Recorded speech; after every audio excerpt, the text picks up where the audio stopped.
Dans la ville éternelle, un jour du siècle dernier, un événement minuscule se produit, que l'histoire, majestueuse et pensive, ne peut apercevoir. Le 26 août 1880, une sage-femme se présente à l'hôtel de ville pour déclarer un enfant né de père inconnu, la mère elle-même désirant garder l'anonymat. On l'appellera Dulcinea, William Dulcinea. Soudain, la mère se manifeste un mois après, faisant baptiser son fils sous son vrai nom, William Albert Kostrowiecki. Angelika Kostrowiecki est de vieille noblesse polonaise, elle a 22 ans, son père est camérier du pape au Vatican.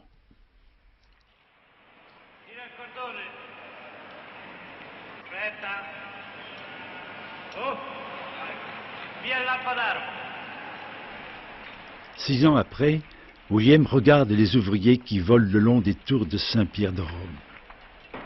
Ce spectacle le fascine. Comme l'a fasciné un jour l'apparition soudaine, saisissante, du souverain de ce palais, surgissant au milieu d'une foule qui l'acclame. Car il vient assez souvent dans ce quartier, William, accompagnant sa mère, très pieuse, dans de mystérieuses visites auxquelles il n'assiste jamais. Oserait-il d'ailleurs s'aventurer dans ces escaliers, ces voûtes, ces longues galeries où règnent l'ombre et le silence? Ces images, ces silhouettes, il ne les oubliera jamais.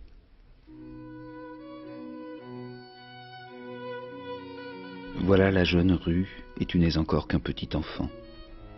Ta mère ne t'habille que de bleu et de blanc. Tu es très pieux, et avec le plus ancien de tes camarades, René d'Alise, vous n'aimez rien tant que les pompes de l'église. Il est 9 heures, le gaz est baissé, tout bleu, vous sortez du dortoir en cachette. Vous priez toute la nuit dans la chapelle du collège, tandis qu'éternelle et adorable profondeur améthyste tourne à jamais la flamboyante gloire du Christ. C'est le fils pâle et vermeil de la douloureuse mère, c'est l'arbre toujours touffu de toutes les prières, c'est la double potence de l'honneur et de l'éternité, c'est l'étoile à 6 branches, c'est Dieu qui meurt le vendredi et ressuscite le dimanche. C'est le Christ qui monte au ciel mieux que les aviateurs, il détient le record du monde pour la hauteur. Mais ce n'est plus Rome, c'est Monaco, la ville brillante qui attire toute la haute société d'Europe. Papillon de nuit, Angelika ne dort pas, elle non plus. Elle est au casino, en train de flamber et de chercher fortune, dans tous les sens du mot. Un autre enfant est né, Albert, de père non nommé lui aussi. Les 2 frères sont inscrits au collège catholique de Saint-Charles.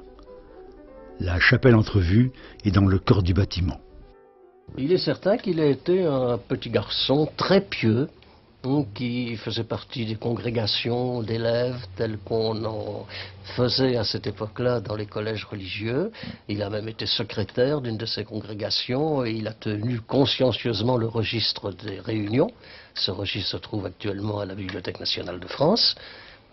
Et on peut dire que comme bien des adolescents, eh bien, il a eu une crise de foi vers sa 17e ou sa 18e année, et que alors il y a dans les papiers de lui que nous possédons, des carnets de notes en particulier, des réflexions sur l'Église, sur la foi, qui sont extrêmement sévères vers sa 18e ou sa 19e année. Ça bascule. Ça bascule à ce moment-là.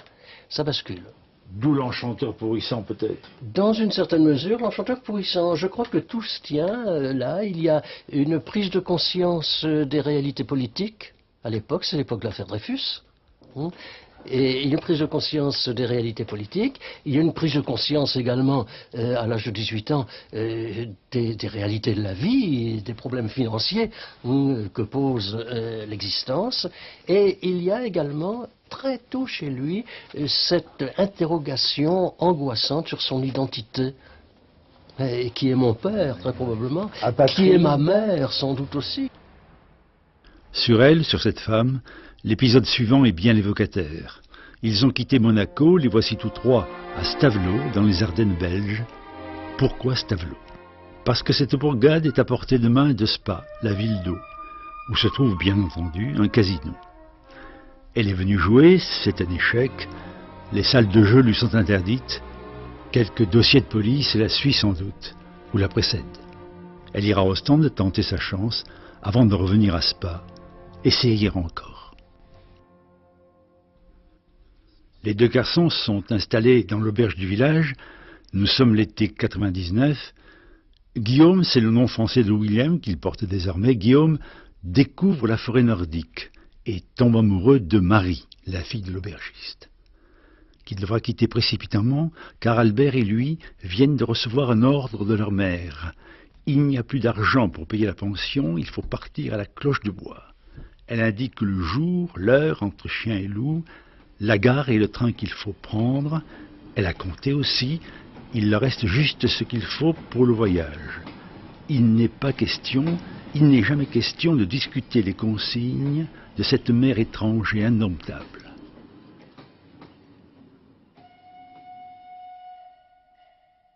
Vous y dansiez, petite fille, y danserez-vous, mère grand? C'est la Maclotte qui sautille, toutes les cloches sonneront. Quand donc reviendrez-vous, Marie? Les masques sont silencieux, et la musique est si lointaine qu'elle semble venir des cieux. Oui, je veux vous aimer, mais vous aimer à peine, et mon mal est délicieux. Il rentre donc, rejoint sa mère et son frère dans un meublé du quartier de l'Europe. Il faut se réinscrire, rappeler qui on est, illégitime et apatride, et donc petits emplois, petits boulots, mais aussi grande balade dans ce Paris qu'il aime tant. En 1899, j'allais presque tous les jours, après 5 heures du soir, fouiller le long des quais dans les boîtes des bouquinistes. Je ne connaissais pour ainsi dire personne à Paris, et chaque passant m'intriguait, car je me demandais s'il n'était pas un de ces hommes dont la renommée enseigne le nom à leurs semblables. En fait, il est toujours à l'affût, il ne sait trop de quoi. Il flâne dans les rues, il flâne dans les livres. Celui-ci est unique. C'est Apollinaire lui-même qui l'a composé. Articles personnels, dessins, mais aussi notes en tout genre, une idée qui passe, telle chose qui l'a frappé ou intrigué un jour. Beaucoup de textes, de lectures, recopiés ou conservés. Il apparaît là vraiment dans ce journal de bord comme l'auteur à la fois désinvolte et actif de sa propre culture. C'est extraordinaire. Dans ces carnets, on trouve des centaines de références de textes médiévaux, parce qu'il est nourri de la littérature du Moyen-Âge, de la littérature des chevaliers de la table ronde, de Merlin, etc.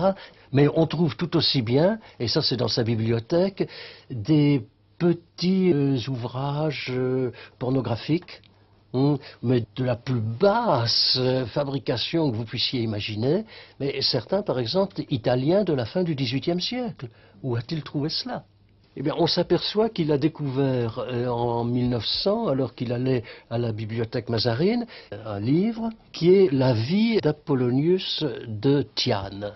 C'est-à-dire quelqu'un qu'il cite à plusieurs reprises dans son œuvre. Et alors, on s'aperçoit que ce livre, qui est une énorme compilation, comme on pouvait en faire au XVIe siècle, dans ce livre, il a piqué un nombre de choses invraisemblables. Petite gare, perdue dans la campagne rhénane, nous sommes en août 1901. C'est son premier voyage en Allemagne.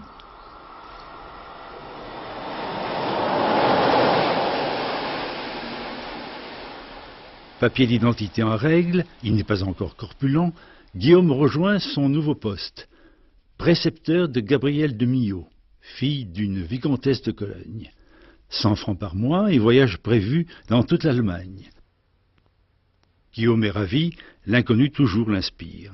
Annie, la jeune gouvernante anglaise, n'est pas pour rien dans ce plaisir. La maison est charmante sous les arbres. On l'appelle Neuglück, bonheur nouveau. C'est là que la famille Guillaume se retrouve entre deux voyages, en Bavière, en Bohême, dans le Württemberg. Quant au bonheur, il y en aura, certes, et son inverse aussi. L'un et l'autre fourniront l'ample moisson des Rhénanes, la meilleure partie du mal-aimé. C'est dans cette demeure qu'il met de l'ordre dans ses notes et surtout esquisse ses poèmes. Le mai, le joli mai, embarque sur le Rhin. Des dames regardaient du haut de la montagne. Vous êtes si jolie, mais la barque s'éloigne. Qui donc a fait pleurer les saules riverains? Ou bien il rêve dans de longues promenades solitaires. Chante-t-il en rêvant, selon son habitude? Nul ami ne peut ici en témoigner. Mais il reste un éveil, il perçoit tout. Un bruit lointain, un éclat de lumière, le silence même de la forêt.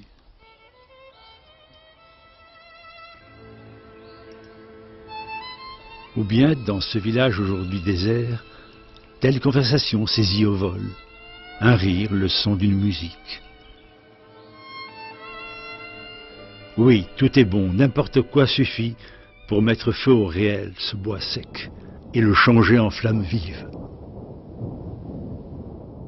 Mon verre est plein d'un vin trembleur comme une flamme. Écoutez la chanson lente d'un batelier qui raconte avoir vu sous la lune 7 femmes tordre leurs cheveux verts et longs jusqu'à leurs pieds. Debout, chanter plus haut, en dansant une ronde, que je n'entende plus le chant du batelier, et mettez près de moi toutes les filles blondes, au regard immobile, aux nattes repliées.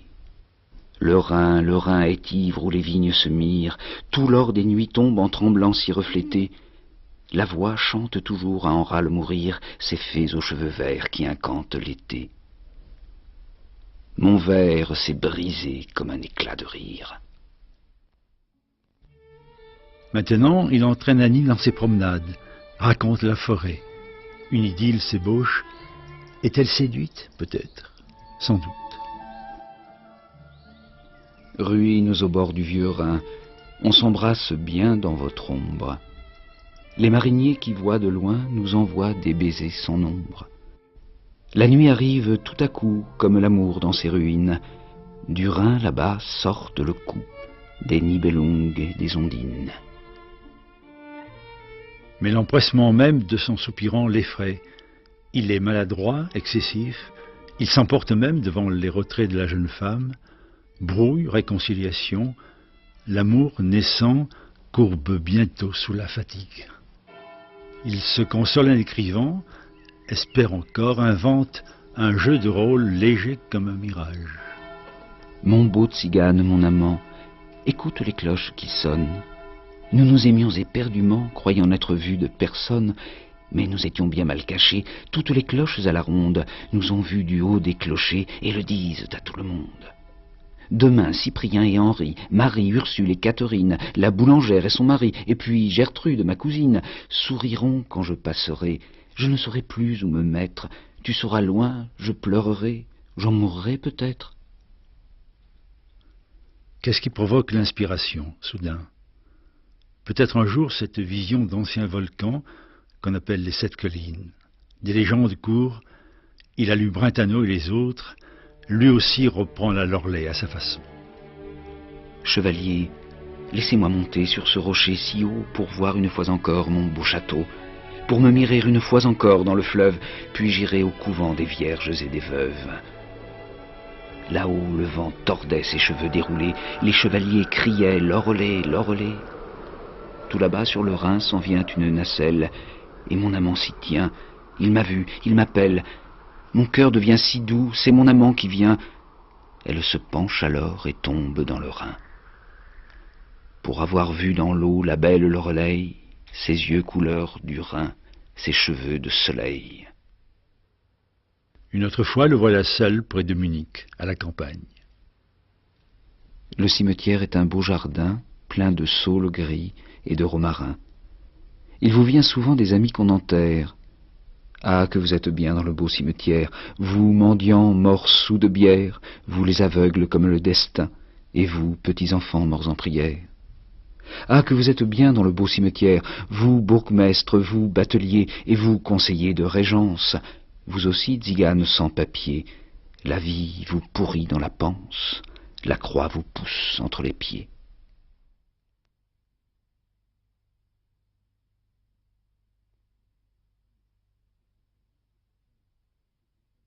Un an, presque jour pour jour.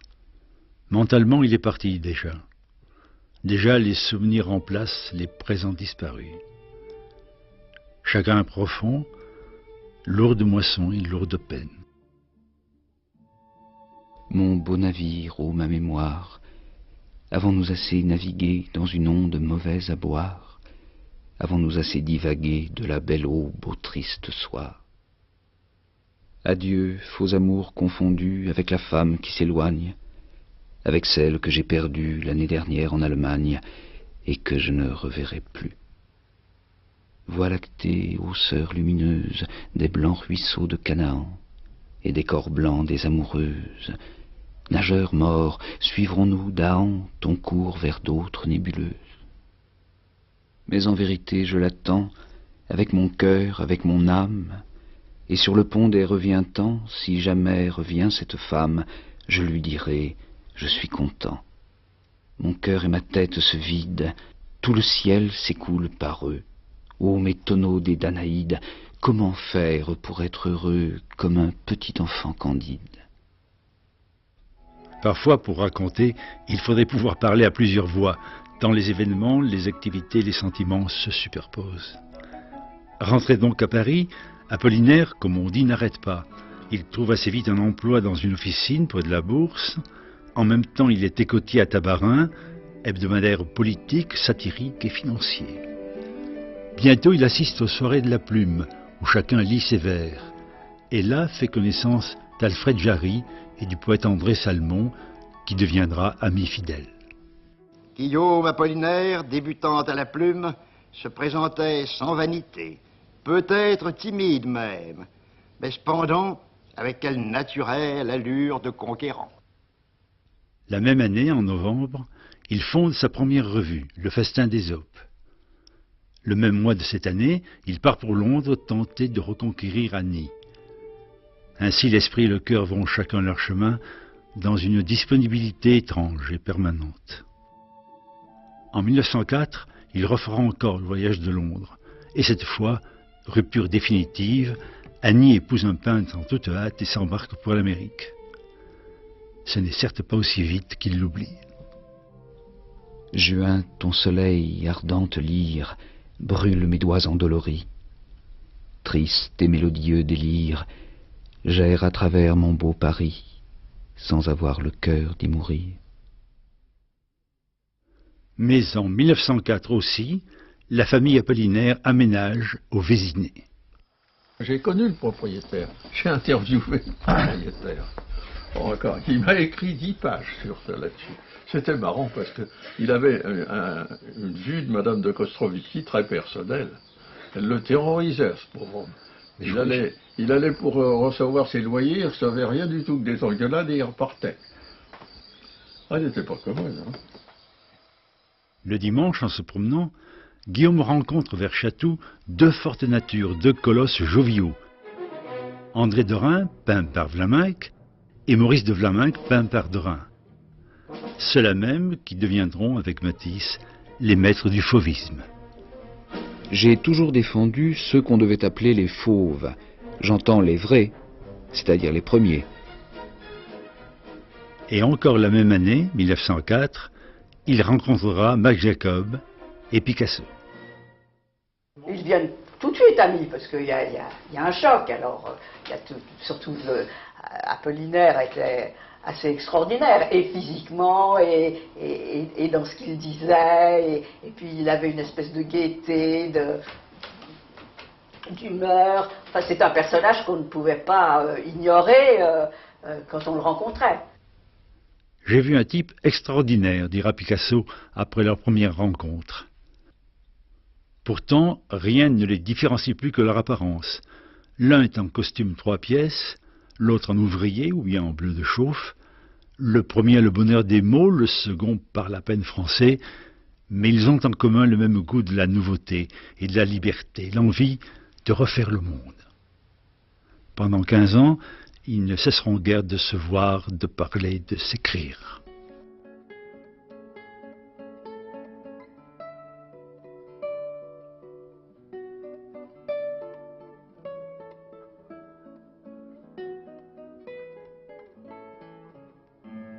Guillaume a publié quelques poèmes, il s'aventure maintenant dans la critique d'art, devient un familier de ce Montmartre qu'on n'imagine plus du tout aujourd'hui, et familier surtout du bateau Lavoir, ce taudis grandiose édifié sur la butte par un architecte un peu pressé, tout en bois, 30 ateliers, un seul point d'eau, ni gaz ni électricité, planches disjointes, on gèle l'hiver, on étouffe l'été. C'est là que le siècle artistique se construit. On s'amuse, on travaille aussi beaucoup. Poètes et peintres forment à Montmartre une même tribu un peu farouche, où alternent moments joyeux et fâcheries, rivalité aussi bien sûr. Mais tout cela reste entre soi. Chacun fait le marché à tour de rôle, et quand une toile est vendue, c'est la fête. Tous ou presque ont croqué, comme on dit, Guillaume Apollinaire, reflet changeant pour un homme multiple. On le connaît charmant, bon compagnon, aimant la bonne chair et sachant en parler, ainsi que des fesses des dames. Ailleurs, il subjugue son auditoire par une éloquence opulente et raffinée, comme s'il voulait séduire à tout prix chacun de ceux qui sont là. Grand marcheur aussi, gourmand de rues, de foules, des inconnus qu'on croise, arpentant Paris seul ou en groupe, de jour ou bien de nuit, de la closerie des Lilas au sommet de la butte. Un soir, au crépuscule de l'apéritif, comme je vous le disais, nous étions attablés, Picasso, Max Jacob, Salmon et moi. Du fond de la rue, nous vîmes venir, fendant la foule et secoué d'un rire homérique, notre Guillaume Apollinaire, qui tenait un livre ouvert. C'étaient les mémoires d'Alexandre Dumas. Sans prendre la peine de s'asseoir, et pouffant de plus en plus, il nous lut ce passage tout gruant d'une monstrueuse logique. Hélas, dit Alexandre Dumas, il faut 25 ans pour faire un homme. Un Suisse bon royaliste tire dessus et le tue. Il faut 600 ou 800 ans pour colorer de sa patine une cathédrale. Un architecte de bon goût arrive et la gratte. Pourquoi donc le Suisse ne tue-t-il pas l'architecte, ou pourquoi l'architecte ne gratte-t-il pas le Suisse? Le rire d'Apollinaire devenu colossal. Vive le puissant rire de Guillaume dans le Paris d'Apollinaire. Et puis, il est aussi cet autre, imprégné d'une mélancolie sans fond. L'angoisse de l'amour te serre le gosier, comme si tu ne devais jamais plus être aimé. Tu te moques de toi, et comme le feu de l'enfer ton rire pétille. Les étincelles de ton rire dorent le fond de ta vie. C'est un tableau pendu dans un sombre musée, et quelquefois tu vas le regarder de près. 1907, Picasso peint Les Demoiselles d'Avignon. Après ce tableau-là, la peinture ne sera plus jamais ce qu'elle était auparavant. Moments inauguraux, ils existent, ils sont rares, on ne les voit pas toujours venir. Alors, Apollinaire dit c'est une révolution, parce que pour Apollinaire, il avait la recherche de tout ce qui était nouveau. Alors pour lui, c'est une révolution. Bon, un autre, c'est Matisse, je crois qu'il est fou. Bon, Braque a dit c'est comme s'il avait bu de l'alcool et recraché dans le feu, enfin, je ne sais plus les phrases exactes, mais chacun a eu une espèce de coup, de choc, voilà, de choc. Choc entre intimes, et ensuite silence, peut-être demandé par Picasso à ses amis. La toile reste contre le mur de l'atelier, elle ne sera exposée officiellement qu'en 1916, 9 ans après. Dans le journal intime d'Apollinaire, cependant, on trouve cette note. 27 février 1907. Le soir, dîner chez Picasso, vu sa nouvelle peinture. Couleurs égales, roses de chair, de fleurs, etc. Têtes de femmes pareilles et simples. Admirable langage que nulle littérature ne peut indiquer, car nos mots sont faits d'avance, hélas. Entre-temps, Apollinaire a enfin quitté le domicile maternel du Vésiné. Il a 27 ans, il habite rue Léonie, au pied de Montmartre, auprès de ses nouveaux amis. Un jour de 1907, Picasso brusquement prononce ces mots énigmatiques. « J'ai vu ta fiancée, Elle a le visage sombre et enfantin de celles qui sont destinées à faire souffrir. 3 jours après, Guillaume rencontre dans une galerie Marie Laurencin. Eh bien, nous sortîmes de chez Sagot, et Guillaume Apollinaire se mit à me parler immédiatement de sa chère Mazoche. Quelle impression vous a fait Guillaume à ce moment-là? Il m'a étonné. C'est vrai, un garçon qui parle brusquement de sa Du chère masochisme, ça m'amusait, surtout que moi je n'avais entendu parler que d'Alfred de Musset. Et je sortais du lycée. Elle habitait chez sa mère à Auteuil, et c'était une mère très bourgeoise, très, comme ça, très conformiste, et elle avait toujours peur que sa fille soit plus ou moins violée, consciemment ou non, et alors elle lui faisait des robes en cousant l'intérieur de la robe, pour qu'elle ne soit pas... Il ressemblait à Racine. Et si on avait enlevé la perruque de Racine, c'était Guillaume Apollinaire. On ne dit jamais les grands yeux, et surtout la petite bouche. Il avait une très petite bouche comme Racine. Toujours piquante, Marie Laurencin dessine son grand homme, lui enseignant la poésie, au risque de naufrage.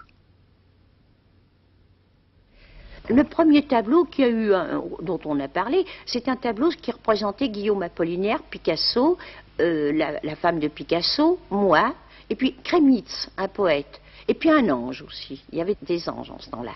Et ce tableau-là a été acheté par mademoiselle Gertrude Stein. Et maintenant, il est dans un musée en Amérique. Et toujours quelques ouvrages érotiques qui l'aident financièrement, mais qu'il écrit sans déplaisir, il est permis de le penser. 1910, collaboration régulière à l'Intransigeant.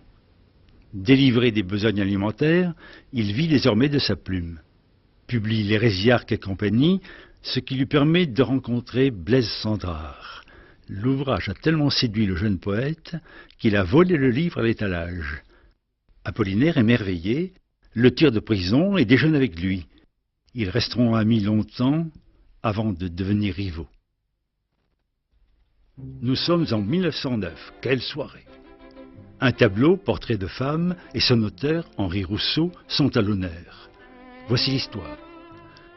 Le matin même, Picasso a découvert au fond d'une brocante cette toile abandonnée dans un coin. Indigné, il l'achète, 5 francs, et décide aussitôt d'organiser dans son atelier un banquet de réhabilitation, en quelque sorte. La mode est au banquet, et justement, ils ont un peu d'argent. De plus, c'est Guillaume Apollinaire qui l'a représenté Rousseau, dit de douanier.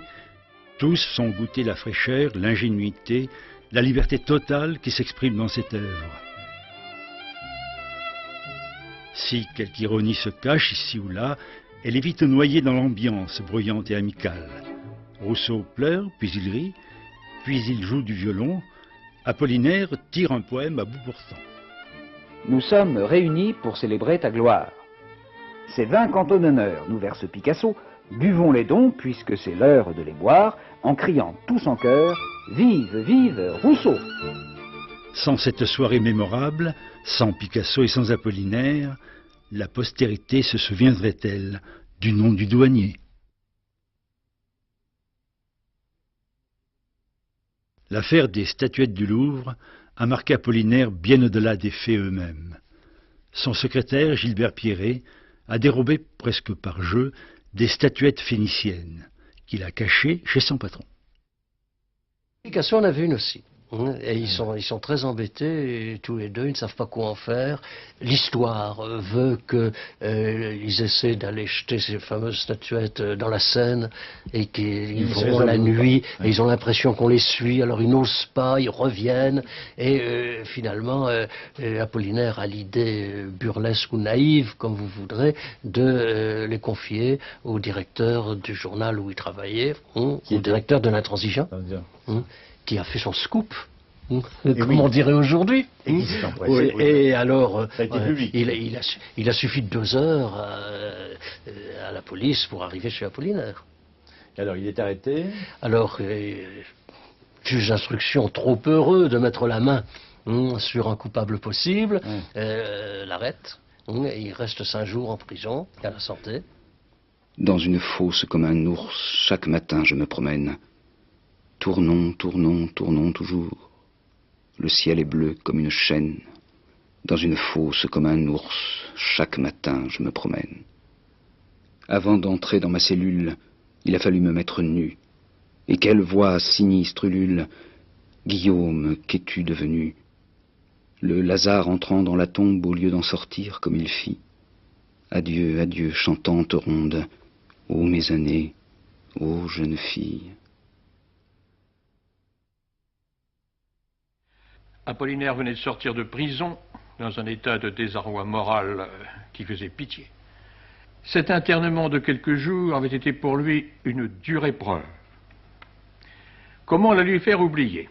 L'idée nous vint qu'il fallait surtout donner à Guillaume l'impression que nous restions attachés à lui par la même admiration, la même affection, la même solidarité de cœur et d'esprit. C'est alors que je proposai de publier avec lui une petite revue sur la couverture de laquelle son nom figurait à côté des nôtres. Et avec André Salmon, nous nous réunîmes au Café de Flore pour nous mettre définitivement d'accord. Cependant, la liaison avec Marie Laurencin se poursuit, agitée. Ils se fâchent sans cesse, n'arrivent pas à se quitter, jusqu'à cette journée sur une plage. Ce qu'il y a de frappant, ce n'est pas la tentative amicale d'André Billy pour arranger les choses, c'est le sourire de Marie. Ce sourire dit bien que tous les mots sont inutiles, désormais.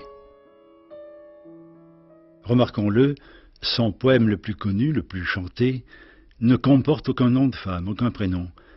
Il se trouve qu'il écrivit alors que sa liaison avec Marie agonisait, qu'il maintenait espoir contre toute raison. Sous le pont Mirabeau coule la Seine, et nos amours, faut-il qu'ils m'en souviennent? La joie venait toujours après la peine. Vienne la nuit, sonne l'heure, les jours s'en vont, je demeure. Les mains dans les mains, restons face à face, tandis que sous le pont de nos bras passent des éternels regards longs de Silas. Vienne la nuit, sonne l'heure, les jours s'en vont, je demeure. L'amour s'en va comme cette eau courante, l'amour s'en va comme la vie est lente, et comme l'espérance est violente. Vienne la nuit, sonne l'heure, les jours s'en vont, je demeure. Passent les jours et passent les semaines, ni temps passé, ni les amours reviennent. Sous le pont Mirabeau coule la Seine. Vienne la nuit, sonne l'heure, les jours s'en vont, je demeure. Mais le chagrin qui dure n'arrête rien. Dans Zone, armé de toute sa maîtrise, il livre ce qu'il faut appeler la bataille de l'immense. Ville, port, bouche, visage, enfance. Il se voit partout à la fois dans sa vie. Puis fin du périple. Tu marches vers Auteuil, tu veux aller chez toi à pied, dormir parmi tes fétiches d'Océanie et de Guinée. Ils sont des Christs d'une autre forme et d'une autre croyance. Ce sont les Christs inférieurs des obscures espérances. Adieu, adieu, soleil, cou coupé. Il a quitté Auteuil, tourné la page. Le voilà qui s'installe boulevard Saint-Germain. Ces lieux lui plaisent. Une bonne vieille cour et un appartement perché tout là-haut sous les toits. Il y attendent sa table, son fauteuil, son travail. Dont la fable du poète assassiné, mais tourmenté d'abord par Tristus Ballerinette, créature fantasque que Marie Laurencin s'était fait un plaisir d'imaginer. Il regarde ses dessins, et c'est Marie qu'il voit toujours. Direction Berlin, où une exposition va s'ouvrir. À bord, en compagnie de Robert Delaunay et de Guillaume Apollinaire, flotte dans l'air et les conversations un mot nouveau, l'orphisme. Inventé par Guillaume, bien sûr, un hommage à Orphée, figure de la création. Les Delaunay incarnent cette nouvelle forme d'art. Étincelant diamant, Vancouver, où le train blanc de neige et de feu nocturne fuit l'hiver. Ô Paris, du rouge au vert tout le jaune se meurt. Paris, Vancouver, hier, maintenant New York et les Antilles. La fenêtre s'ouvre comme une orange, le beau fruit de la lumière.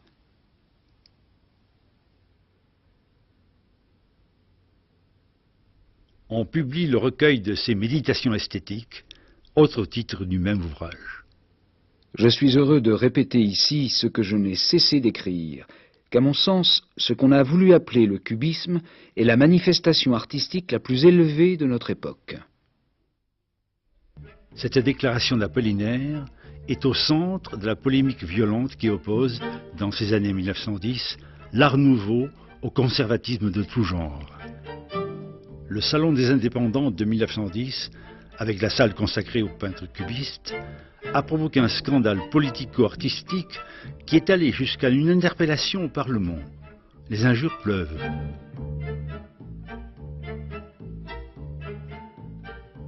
Au-delà du vacarme, la poésie poursuit sa route. Alcool, l'œuvre majeure, comporte en deuxième partie le bestiaire, illustré par les bois de Raoul Dufy. La chenille. Le travail mène à la richesse, pauvre poète, travaillons. La chenille, en peinant sans cesse, devient le riche papillon. Le poulpe. Jetant son encre vers les cieux, suçant le sang de ceux qu'il aime, et le trouvant délicieux, ce monstre inhumain, c'est moi-même. L'écrevisse. Incertitude, ô mes délices, vous et moi nous nous en allons comme s'en vont les écrevisses, à reculons, à reculons. C'était un temps béni, nous étions sur les plages, va-t'en de bon matin, pieds nus et sans chapeau. Apollinaire et son ami Rouveyre viennent de passer à Deauville quelques jours heureux à réaliser pour Comédia un reportage sur la saison d'été. Ils rentrent, c'est le dernier jour de juillet 1914, et voici le seul document qui existe où l'on peut voir sur une petite bande de 49 images Apollinaire sourire et vivre en compagnie d'André Rouveyre.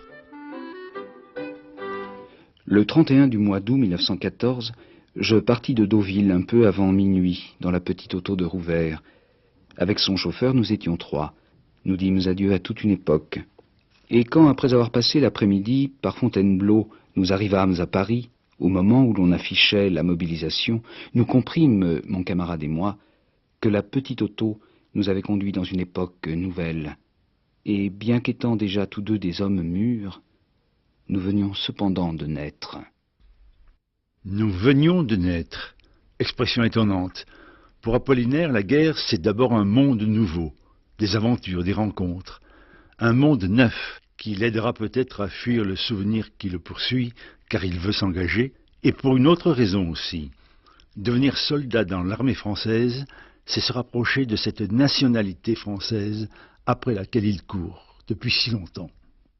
Ne plus avoir besoin, enfin, de laisser passer pour chaque région. En septembre, justement, il est à Nice, chez des amis, attendant le résultat de ses démarches. Et là fait la connaissance de la comtesse Louise de Coligny-Châtillon, héritière d'un nom fameux.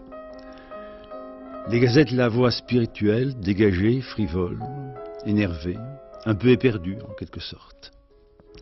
Ébloui par le nom illustre et le charme de celle qui le porte, Apollinaire évidemment tombe amoureux. Fait sa cour, déclaration enflammée, poème. Louise sourit mais ne supporte aucune approche. Apollinaire a demandé à servir comme artillère. Affectation enfin accordée, il part pour Nîmes. Aussitôt, Lou le rejoint et lui accorde à Nîmes ce qu'elle refusait à Nice.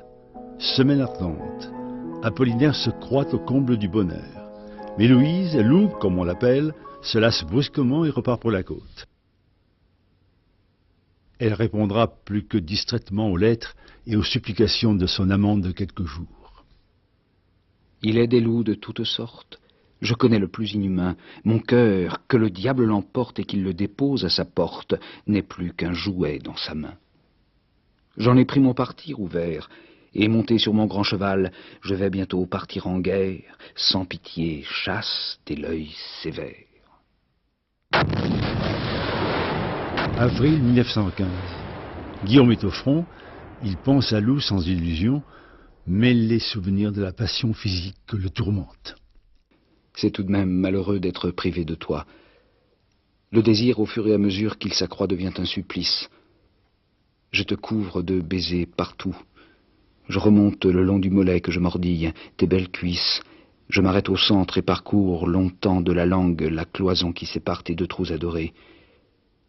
Les portes de ton corps sont les entrées merveilleuses du plus beau, du plus noble palais du monde. Il part en permission en 1915. Dans le train, devant lui, une jeune fille, Madeleine Pagès, l'écoute. Elle aussi aime la poésie. Il obtient son adresse à Oran, elle répond, connivence puis tendresse. Fin 1916, il passe une permission de détente en Algérie, dans la famille de Madeleine. Que furent ces 10 jours, on ne le sait, mais le ton de ses lettres baisse après son retour. Et il écrit toujours à Lou, dont il n'attend plus rien, des lettres désinvoltes, ironiques et tristes. En 1916, il change d'arme, passe à l'infanterie. C'était facile, on demandait des volontaires après la Grande Tuerie, des volontaires avec promesse d'avancement. Tout le monde dit « mais tu es fou, tu vas mourir ». Mais lui sait que de brigadier, il va passer sous-lieutenant, puis officier. Et dans l'armée française, tous les officiers sont français. Alors là, peut-être, il obtiendra ce papier qu'il espère.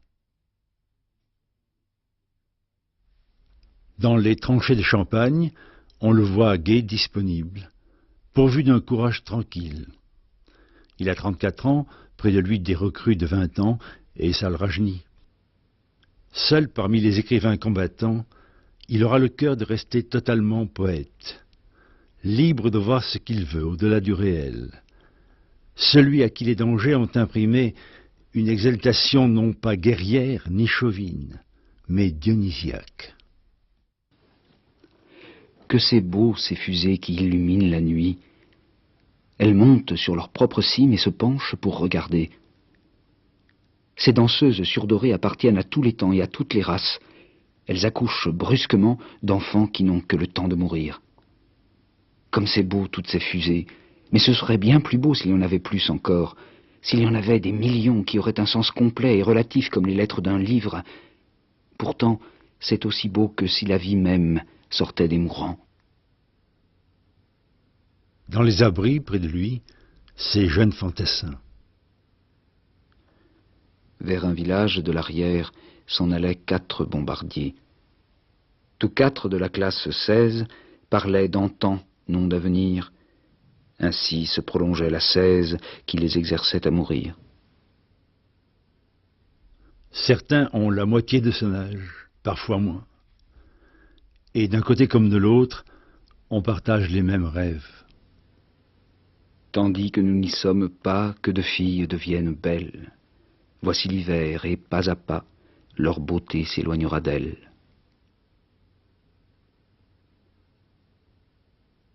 C'est un banquet que s'offre la terre.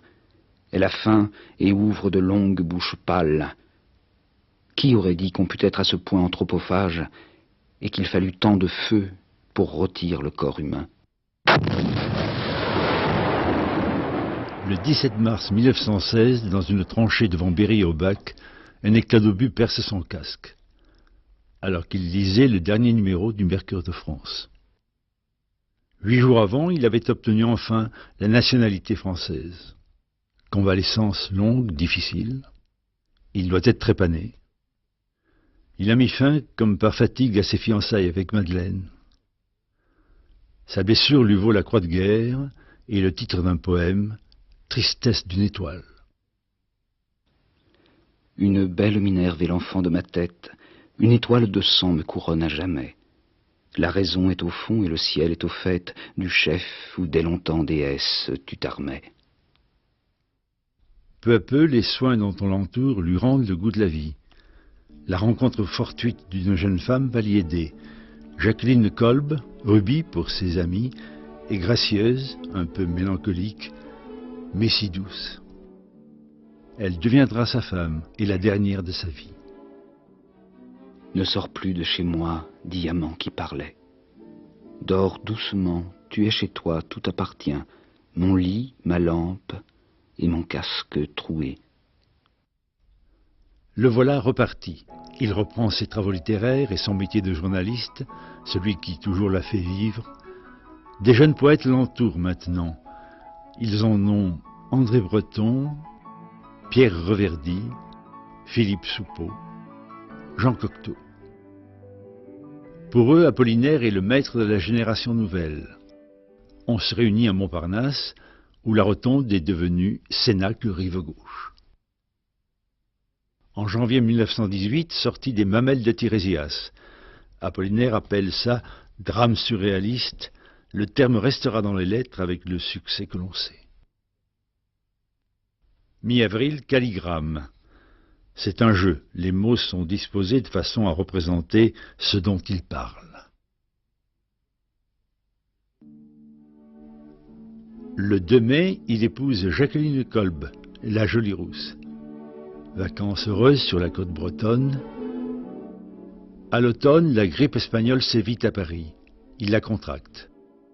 Dans la nuit du samedi 9 novembre, un coursier apporte cette lettre à André Salmon. Mon cher André, le pauvre Apollinaire est mort. Picasso est trop triste pour écrire. Il est parvenu à vivre par un miracle d'énergie jusqu'à 5 heures. Son visage est calme et tout jeune. Je vous embrasse.